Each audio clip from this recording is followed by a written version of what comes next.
Canva really is that girl, and I'm convinced you can design anything on that platform. So today, we're going to design Harry Styles' website. Watch till the end to see the final result, and for a special surprise, I really tried to squeeze this into 1 minute, but honestly, that was impossible. I've already sped up the video to the max, which kind of sucks because you can't follow along every step. But hey, at least it's quite satisfying to watch at this pace, though that might just be my short attention span talking, thanks to scrolling on TikTok.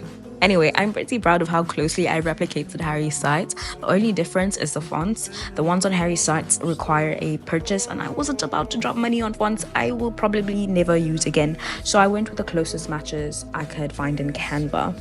I keep casually referring to Harry Styles as just Harry, which low-key feels odd to me because it makes it sound like we're best buds or something. Like we talk, like he actually paid me to do this website.